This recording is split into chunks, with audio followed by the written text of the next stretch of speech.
Namibia is full of amazing people, whether local or visiting. Join us for the conversation, where we discuss these incredible projects, interesting topics, and what makes Namibia so special. One of our favorite Namibians on the couch today. How lucky are we at Gondwana to welcome to the conversation Nangula Uaandja from the Namibian Investment and Promotion Board. We are so lucky to have Nangula, a good friend, I'd like to think, of Gondwana. She's been very, very kind to us in the past. She just said that she's withdrawn more than she's given, but she's completely wrong. She's rolled so many rocks out of our road in the past as an industry through the COVID times and all that. Nangula, thank you so much for your time and welcome to the conversation. Thank you very much, Gys, for the opportunity to be here. So it's from one favorite Namibian to another. Nangula, let's start at the beginning. Tell us your story. Where you were born. Tell us your story. It is a long story, but let's see how we can shorten it. So I was born in a small village very close to the Angolan border. It's called Etomba in Ondobe district in the Gondwana region. So that's where I was born, in a family of, we were 7 kids from my parents. But I tell people our house, when we were like 25 in the house, then we wondered, where is everybody? The house is so empty. Because everybody of my family members who could not find a place to stay, or at that time, because of the instability between Namibia and Angola with the war going on, my father had family in Angola, so they will always come because my father inherited his father's house. So we had a house that was full. And it was interesting times because, like I say, I'm an introverted person. And I grew up in a house that is full of people and a house that is frequently visited. And therefore, when visitors come, I will pay anything not to greet them. So when they come, I will run somewhere to hide just to be alone. So that's where I grew up. My mother was a school principal who started school when we were young. And therefore, she kind of taught us in all our earlier years. Actually, my elder sister was the first, like when the grade 1, then my mother was a grade 1 teacher, then her grade 2 teacher. At that time, it went up to standard 4 of the time. And then when it was standard 5, somebody has to go to another school. So, so that is where we grew up. My father was a business person, and him and together, of course, they run the businesses together. That's where I did my primary school. And then I had a kind of a full secondary school. I say I'm probably one person who went to probably 6 different secondary school. I didn't feel like great, but I did many secondary school. So I did my standard 6 at Ngwediva Primary School. Then I did my standard 7. I went to Oshakati, and then Oshakati, so many strikes, students that were going on demonstration because of the pre-independence challenges. And then my father took me from there to a place called Oshela in Okongo, where my sister was studying. And then my sister was finishing, so the next year I had to leave because it was too far and my father didn't want to leave me there. I went to Enana, and then I was in Enana, and that is when I decided to go in exile. I went in exile. I spent a few months in Angola, and I was lucky enough to get a scholarship through SWAPO by the UNHCR, who ended up in Sierra Leone. They sent us back to somewhere like standard 6 when I was already here in standard 8. There I did 2 secondary school, and then when I was in grade 12, war broke out in Sierra Leone, and then I decided I am not going to work for the war to reach where I was, so I came back home, and then I did my grade 12 part-time. So I had a very, very, very busy secondary school, but at least I finished it and went to university. I guess that is the summary of it. At least you represent so many of us through that story, because you've literally been all over. Yeah. And then after school? So after school, I went to UNAM. So this is what is interesting. At school, I was a very science person. And it was interesting when I was in Sierra Leone. They had almost a stream that was full, girls' stream and boys' stream. And the girls' stream was a stream where you've got home economics, and then you've got needlework and so on. But my point is, no, I will not do needlework. I am not going to do home economics. I am going to do physics, chemistry, mathematics, additional mathematics. And when I grew up, I always thought I wanted to do a qualification and a specialist that is not done by many people. So when we were in the North first, you either become a teacher or you become a nurse. And then I know the only thing you become if you don't want to be a teacher or nurse is a doctor. So I always thought I would become a doctor.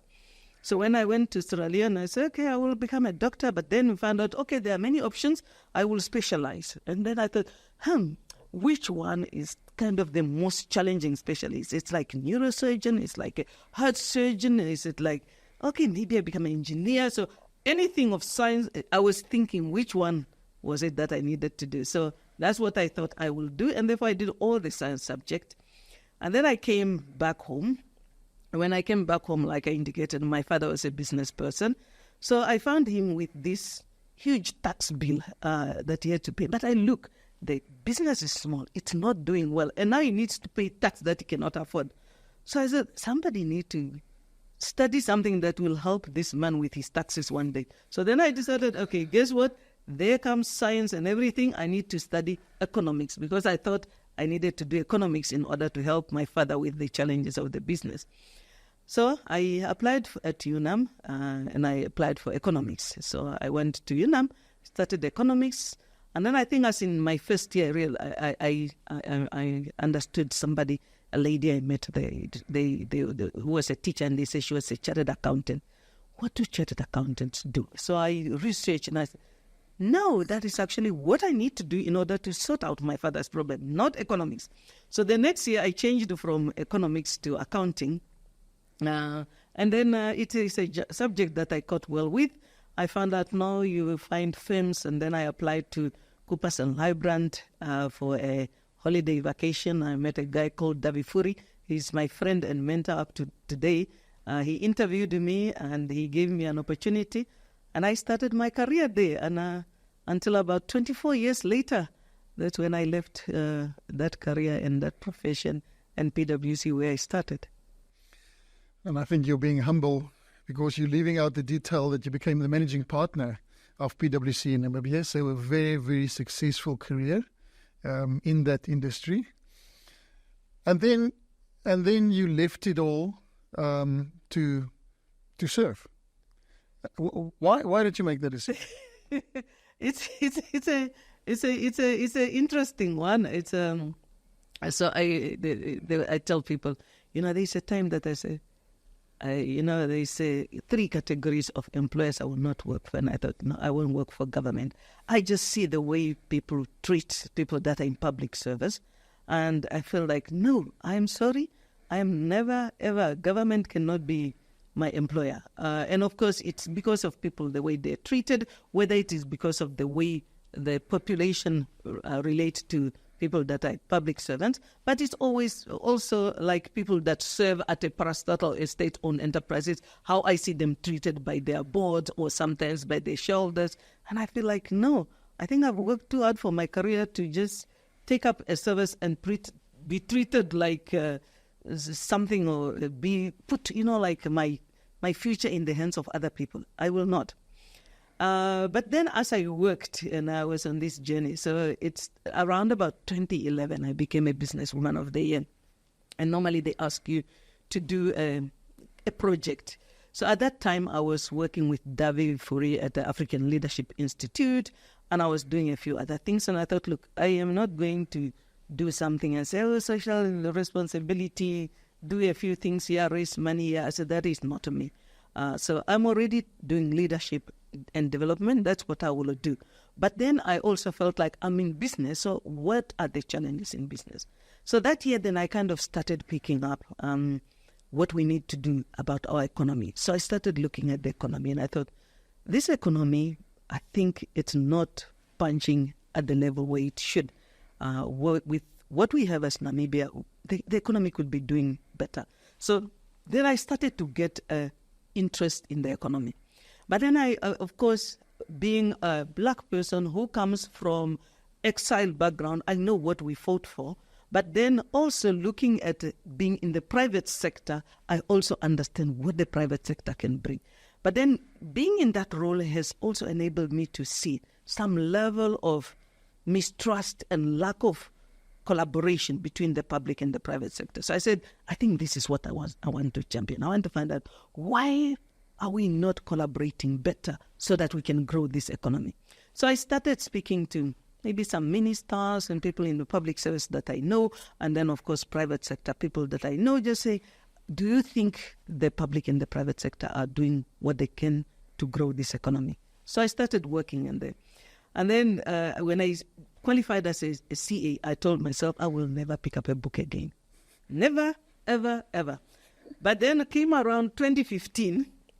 I said, okay, I think we need to find a way how we can bring the public and the private sector for them to grow this economy. So I need to study something on public-private partnerships.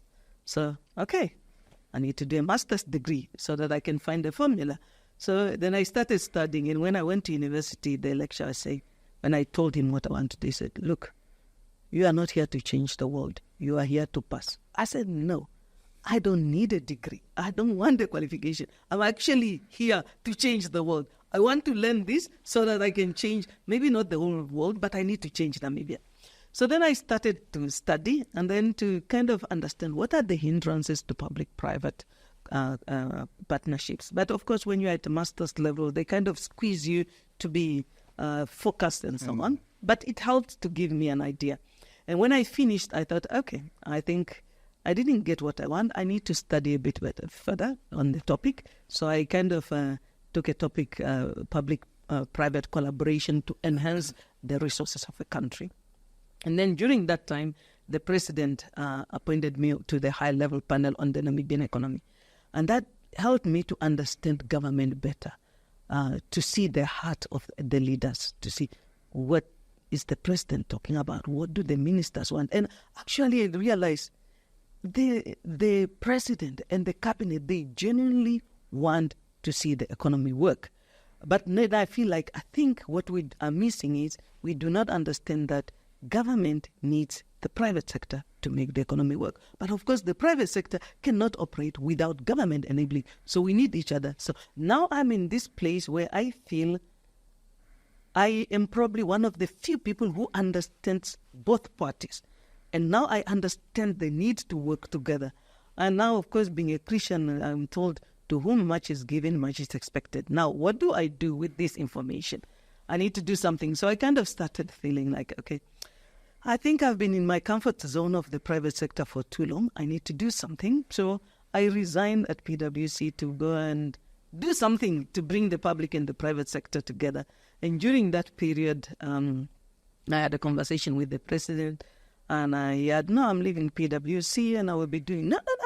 If you're going to do something, I've got work here that I need to be done, and you are living in, no. You have to come and do this work. I said, I am not so sure I want to work for government. Me and bosses, I think it will be a challenge. So after long conversations, he convinced me, and I took up this role. But it is exactly aligned to what I was thinking of going to do. Maybe in my private capacity, looking for development partners to support me in doing that work is 100% aligned to what I'm doing today. So I think this is what I'm called to do at this time. It is beautiful that I can confirm what you said. You know, something terrible like COVID also forced us all into one room. Yeah. You know, that narrative, you know, where, you know, maybe the one side was, you know, private sector is just there to make money at the cost of everything and everything around them. Private sector's narrative might be that, you know, people in government, they don't care and they're inefficient. And then when that crisis forced us into a room, I think exactly like you said, we saw each other's hearts. You know, I often tell the story where, you know, we would sit with government on a Friday evening up to 9 o'clock, you know, to really deal with this crisis. And then that alignment, then that interdependence, you know, we're all in one boat. And I think we have a beautiful opportunity, and it's way more than an opportunity, because I think you've done so much already that in our small nation, that, you know, everything is actually more more doable. It is more realistic for us to really work together. And it starts with that realization that we are 100% interdependence. And I agree with you. I think the goodwill all out, private or public, it is, we've got tremendous and beautiful goodwill in this country to take the nation forward, as a collective and not only as an individual. But Nangula, I want to touch on, because I've been lucky to have had many engagements with you from right at the beginning, and you bring this calling with a level of passion that is really attractive to people. It is as if it's a real calling for you. Yeah. No, I think it's a real calling.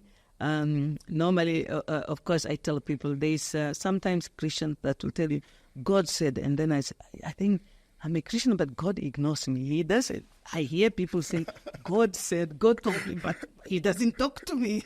He ignores me. So, but then I say, sometimes people use the name of God. God said, and then I don't know what He said, because you said He said that, this one said He said that, they are contradictory. So what did He really say? So normally I'm very cautious about saying God said, but I say, being in the role where I am, it's one role where I can say God said.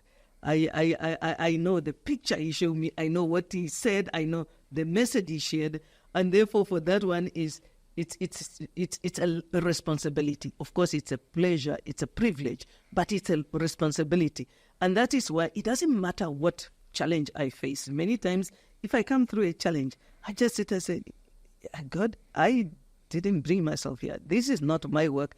It's yours. And if you really want it to be done, you will remove this obstacle. You will deal with this one. You will give me favor here. You will do, and it just happens the way He looks at it. So yes, it's a pleasure, because I feel like it's a calling, and it's like people said, do what you love, and you don't have to work a day in your life. Of course, it's a pleasure that I get to be paid for something that I love that I'm doing. But it's exciting work. And I'm somebody who I'm always passionate about what I do.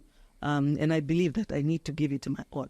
But this is one I know, if we do what we need to do and we achieve the objectives that we set out to achieve, it's something that will make a real difference for our people. So if you look at the challenges that we are facing and you wake up and saying, maybe I contribute to resolving that challenge at 2%. 3%, 10%, it doesn't matter what percent it is. If in 2 months' time, 3 months, a year, three more people, 10 more people, 100 people, 1,000 people will be out of the street and having a job and providing for their family because of the work that we are doing, then it is worth for us to lose a few nights' sleep for us to commit and to do that work. And whenever I see now, like I told you, yes, maybe I will not attend all the groundbreaking ceremonies, but when I see that and I say, this entity has created so many jobs. Like I visited one of the projects that we supported in Divundu, and now they've got about 300 employees. And I said, wow, that is just amazing.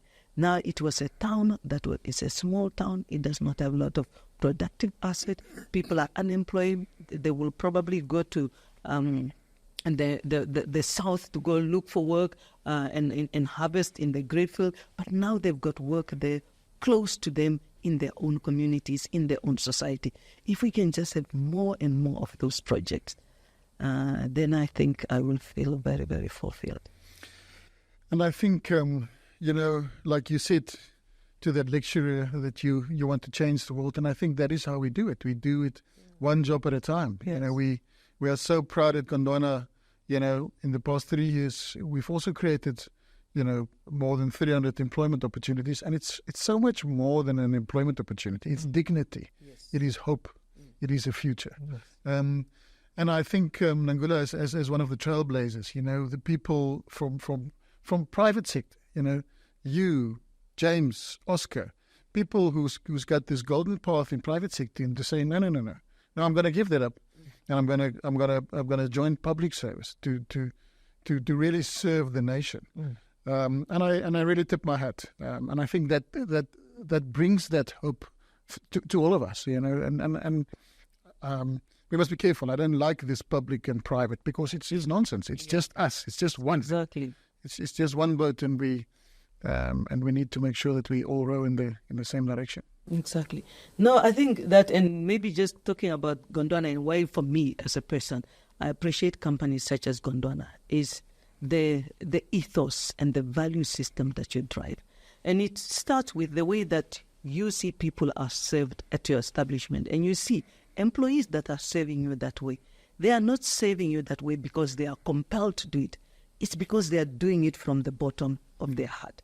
And it is, even you remember during COVID, Gondwana didn't go around and say, oh, we are going to retrench how many people? He said, how do we make it work? During this season where tourism is completely shut down, you don't have revenue, but you were looking out for your people. And you look at it and say, these are our values and our people are number one. And whether it is, like you say, whether it's in the public sector, whether it's in the private sector, if we put our people first and we work for our people, then yes, the profit will come, the returns will come. But we need to put our people first and say, if I go to work, am I chasing the profit, the money, or am I bettering the lives of our people? And yes, there is a cost attached to doing that. So I'm not going to pretend and say, oh, I'm doing it in the goodness of my heart so that everybody will just benefit. There is something that is in it for me that I'm getting. But first and foremost, when I look at it, I don't say, oh, this one, okay, I gain. That one, no, I don't gain. No, I will give my heart and my all for my people, for this nation, and I believe I get the reward. And I just believe that my whole career journey, I have seen the reward that God has given me when I have served selflessly, when I have chosen careers that I felt, oh, I'm going to become an engineer, but then my father had a need and I didn't think about it. This is what I need to do. Oh, I want to do A, B, C, D. So there was a time when people used to ask me, oh, where will you be in 5 years? I said, I have got zero clue because I have just stopped to think about where I will be in 5 years, because when the time is right, God opens a door and then I enter. When I'm here for now, this is where He has called me to do, and this is the work He wants me to do, and this is what I want to serve. And the point is, it's not like I'm doing anybody a favor. I'm not serving government and say, oh, I'm doing anybody a favor. No. I'm doing my calling, I'm enjoying it, I am benefiting from this, and it's the future of my children and my children's children up to whatever generation. So I'm not doing anybody a favor, I'm doing myself a favor, and I believe that I'm reaping that reward now, and hopefully one day my children and my children's children will reap that reward. But then it will not only be them, it will be many, many Namibian children, because I care for every Namibian child that is there, and that is the calling that I have. It is beautiful, and thank you for those kind words towards Gondwana as well. And I think, that is also based on a foundation which we absolutely believe, and that is that we have such amazing people, as a company and as a country. And we want to shout it from the rooftops that we should stop underestimating ourselves. We can set the tone from a values-based perspective, not only a value-add perspective. Because we've got such amazing people in this country, and from a perspective of diversity and talents, but also from a perspective of nationhood. Real proud, and we love that. And if we have that to work with, the rest is almost easy. But Nangula, you've mentioned the development, and you are now at the coalface, and I've seen it so many times, and I blame you because of your passion. You give people hope. You give people hope. You give people think Nangula is going to solve all their problems, and it's only your fault. so when it doesn't happen, I've also seen people gunning for you. And it's fair. When we sit in these positions, we are privileged, like you said. Then it comes with the territory. It comes with that responsibility. Yes. Absolutely. But you are sitting at the coalface. Tell us what makes you excited for the next few years in Namibia, or the next few decades, and what fears do you have? So the excitement that I have is where we are.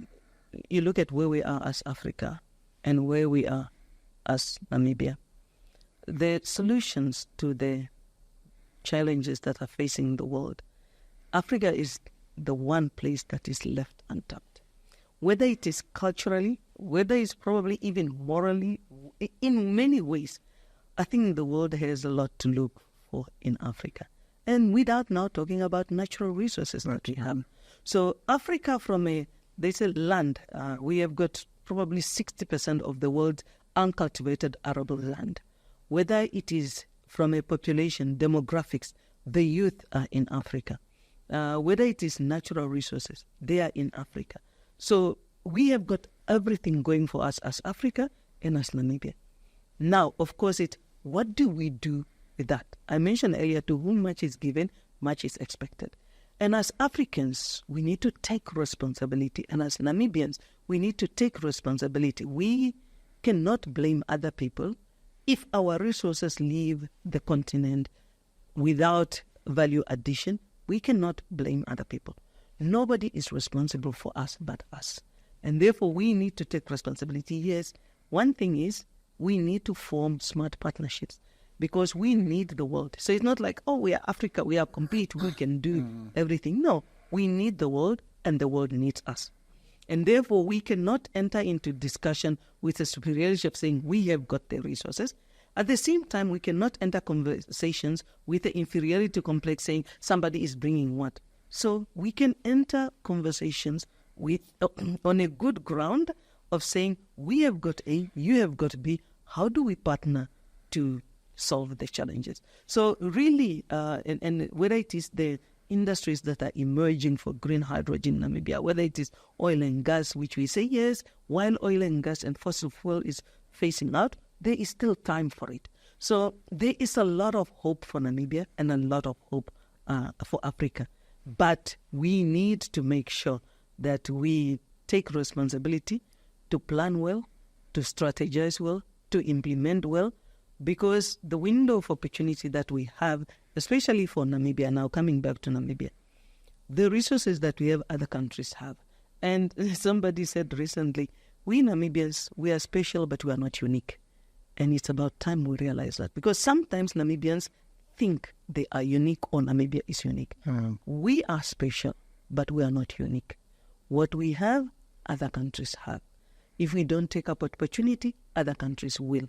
We are 3 million people. If we close ourselves up and close the world out, we also will not be able to grow this economy because Namibia economy is about export focus. And therefore, we need people that have got market so that we can export to those markets. We need people that have got know-how so that we can capitalize on that know-how. But yes, those people need our resources, and therefore we have got something to bargain with. And therefore, as much as we are special, we are not unique, but yes, we are special. And that is something that we need to realize. Now, of course, the fears that I have is the youth, with the statistics that came out recently, they say 70% of Namibians are young people below the age of 34. Now, we know the unemployment rate among those people is in excess of 45%. If we do not find solutions to those youth unemployment, we will not be having a stable country. And I think the former president, His Excellency, the late president, always used to say that we need to take our people out of the street, otherwise they will take us to the street. And therefore, those of us that have got work, those of us that are in leadership, we need to find solutions to the challenges that are facing the youth. The other challenge that I see is in some circles of Namibians that they almost like some form of protectionism, that it's like Namibia, we must have in our economy, don't bring in foreigners, don't do this. And I think it's a little bit sad because I think the economy that we have in a country that we have, we will not be able to get the full potential of Namibia if we do not embrace people who will bring what we do not have.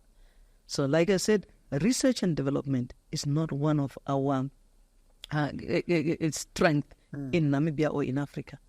And yes, we can start setting up our research and development, but if the world has gone ahead of us, catching up with them It's going to take us time. So if there are people who are there having the relevant know-how and they want to come to Namibia, why not welcome them so that we can capitalize on that? Some of the projects that we are talking about, a project like Hyphen, requires investment of, let's say, about $10 billion US dollars. Our economy is like 12-13 billion US dollars. So the Namibian economy does not even have that much money. If there is people with money who would like to be part of Namibia, who can help us to develop our economy, why not welcome them? So that kind of protectionism and kind of exclusion, and I don't know whether it is fear and so on, I think it gets me concerned. Of course, we cannot just say, open up Namibian borders and let everybody come. But we can be very selective. Who do we need in Namibia in the gap that we need for us to grow this economy? And we need to be very, very deliberate. And that's where we need to find formulas. And you know what? I'm probably biased as a proud Namibian in tourism. Yeah. But we also have a lot going for us because people want to come here. Exactly.